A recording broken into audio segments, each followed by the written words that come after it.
So magandang araw po sa inyong lahat mga kababayan, at narito po ako ngayon sa Barangay Tamban ulit, no? Dito tayo sa bahay ni nanay. So ngayon ko lang po ito na-update mga kababayan dahil busy kasi may pinuntahan akong importante. So i-update natin ngayon dahil dun sa aking vlog na trabaho po yung aking kuya. So ngayon tapos na talaga, ay ribbon cutting na lang. So bisitahin natin ngayon para makita nyo ang forma ng bahay ni nanay. So samahan nyo ako ngayon sa ating vlog po mga kababayan. So tara.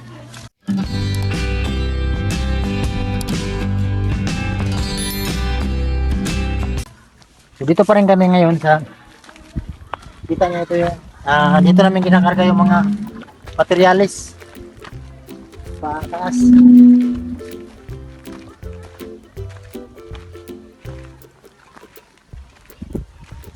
Okay.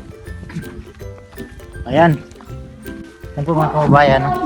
Pasensya na yan, maingay kasi may nag ano dyan, pag may nag reunion. Kalak tong bahay nanay.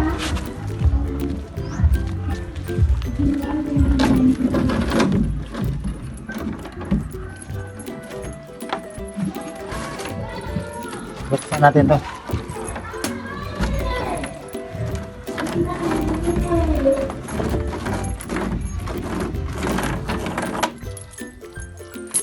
Pasok tayo. Ayan, gawa natin ng sinilas. So yun mga kababayan, dito na tayo sa loob ng bahay ni nanay.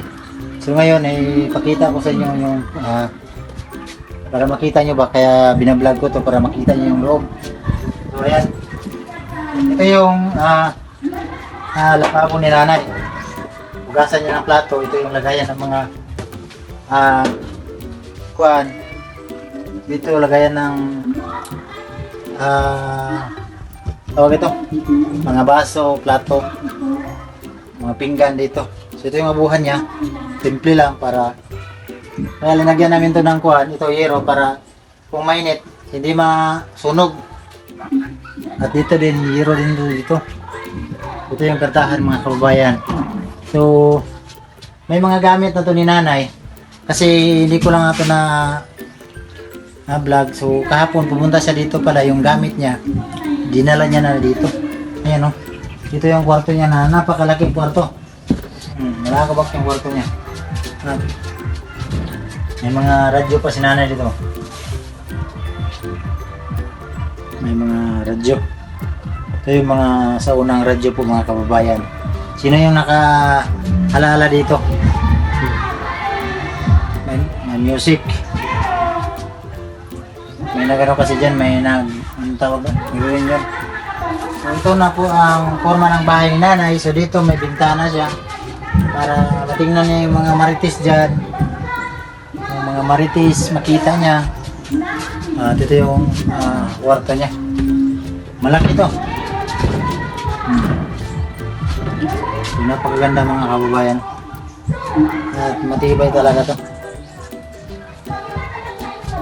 Maganda dito kasi hindi ito mainit. Malayo kasi yung bubong. Yung sa taas yung bubong.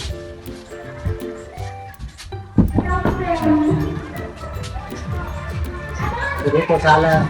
Dito kay nanay niya. Yan yung lutuanan niya. Tahan.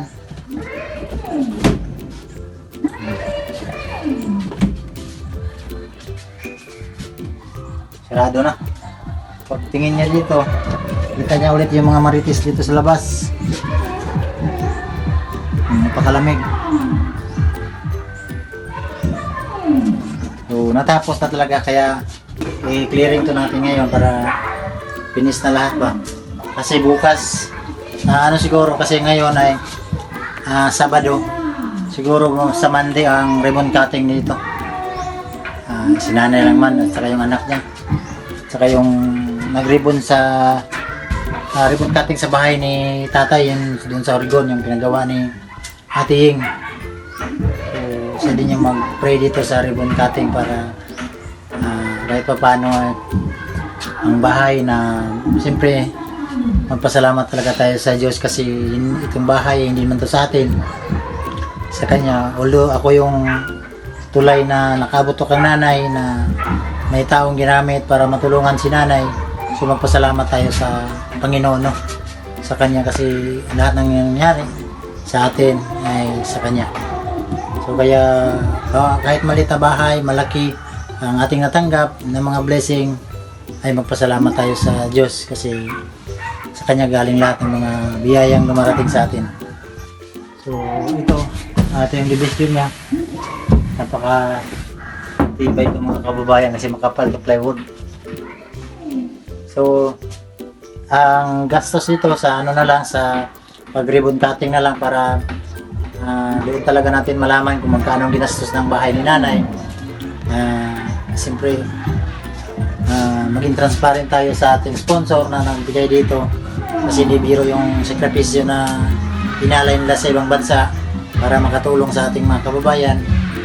Tulad ni nanay na tulungan ng ating sponsor na ayaw magpabanggit na si ate Anonymous ng Andorra. So salamat ate na sa tulong mo, sa blessing mo na na-share kang nanay para mabahayan si nanay.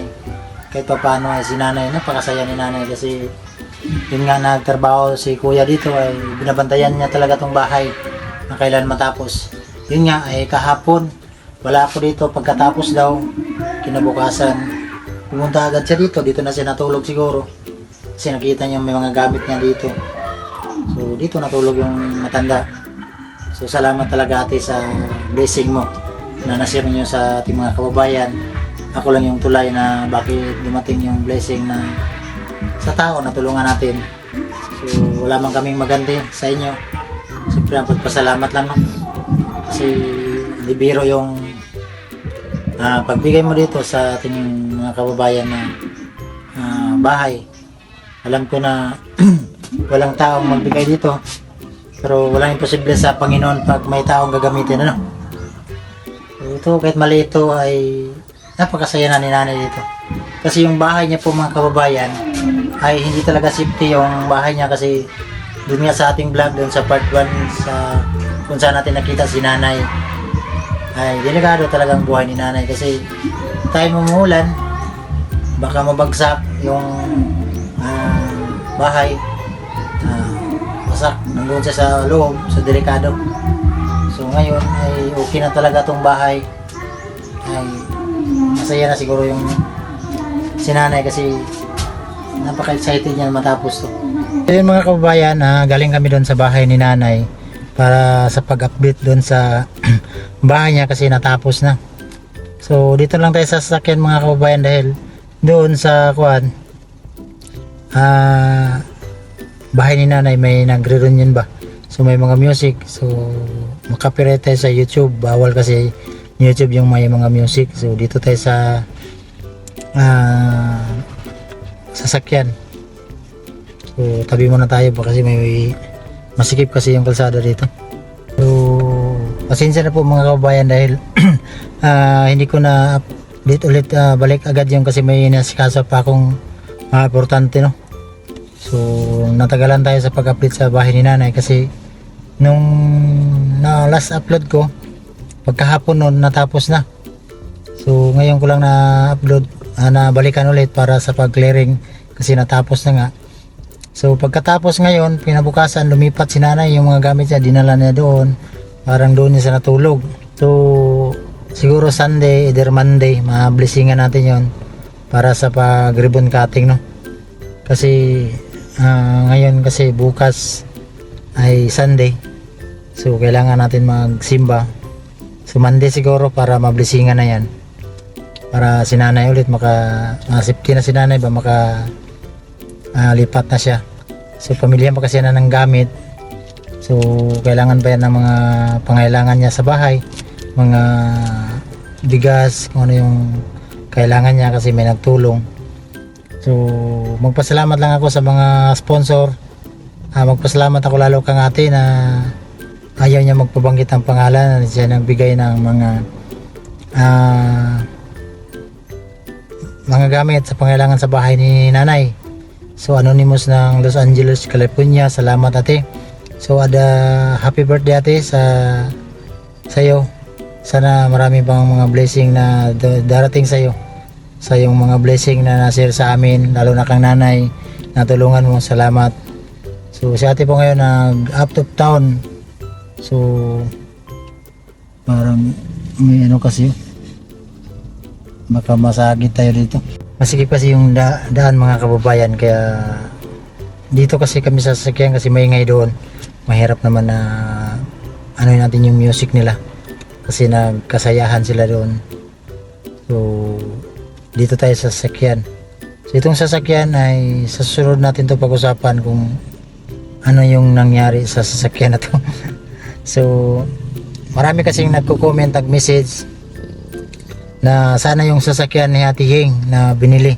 So sa sunod na natin to pag-usapan kung baka mag-live tayo para makwento ko sa inyong lahat yung nangyari ng sasakyan na yun, kasi minivan po itong minivan yun mga kababayan, kulay white. So susunod natin yung pag-usapan, mag-live lang tayo para kahit pa paano makwento ko sa inyo ba na sana yung mga sasakyan na binili ni Ate Hing. So dito muna tayo sa pag-usapan muna natin yung bahay ni nanay para at least na matapos na talaga, no? Kasi marami pa tayong project na gagawin. So again, maraming salamat siyempre sa ating mga charity viewers na hindi nag-skip ng ads. Ganon din po sa lahat ng mga sponsor, maraming salamat sa inyong lahat. At sa ating mga bagong subscriber, maraming salamat sa inyong lahat, no? At lalo na sa nagbigay ng bahay ni nanay, kang ate Anonymous ng Andorra. So si ate po mga kababayan, isa pong kagababayan ni Pugong Biyahero no, ng taga Mindoro. So salamat ate sa pagpabuto ng tulong sa ating mga kababayan. So dito ko na lang muna tatapusin ang vlog na to, at God bless yung lahat po mga kababayan. Bye bye po. Our hearts beat to the city streets. We began to feel the fire. We rise like tall buildings as the chemicals they take us higher. The night's young and it's just begun as she puts her hand in mine. We wanna chase the night, wanna dance to the light, pull the stars from the sky, just two hearts running wild. Never sleep, never stop, as we shout from the top. We're gonna be two hearts running wild.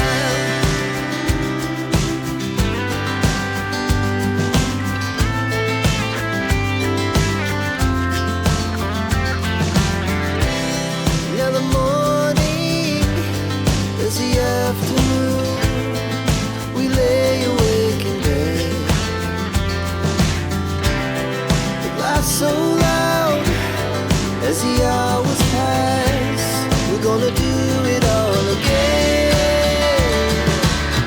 We wanna chase the night, wanna dance to the light, pull the stars from the sky, just two hearts running wild. Never sleep, never stop, as we shout from the top.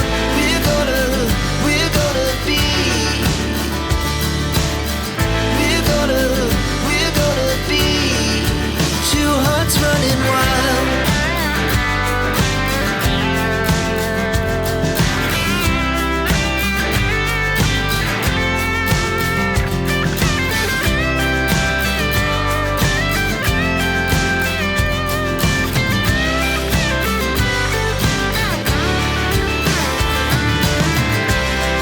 The moonlight, summer sky, it was the best we ever had. And we'll stay on forever. We'll never have regrets. We wanna chase the night, wanna dance to the light, pull the stars from the sky, just two hearts running wild. Never sleep, never stop, as we shout from the top. We're gonna be two hearts running wild. We're gonna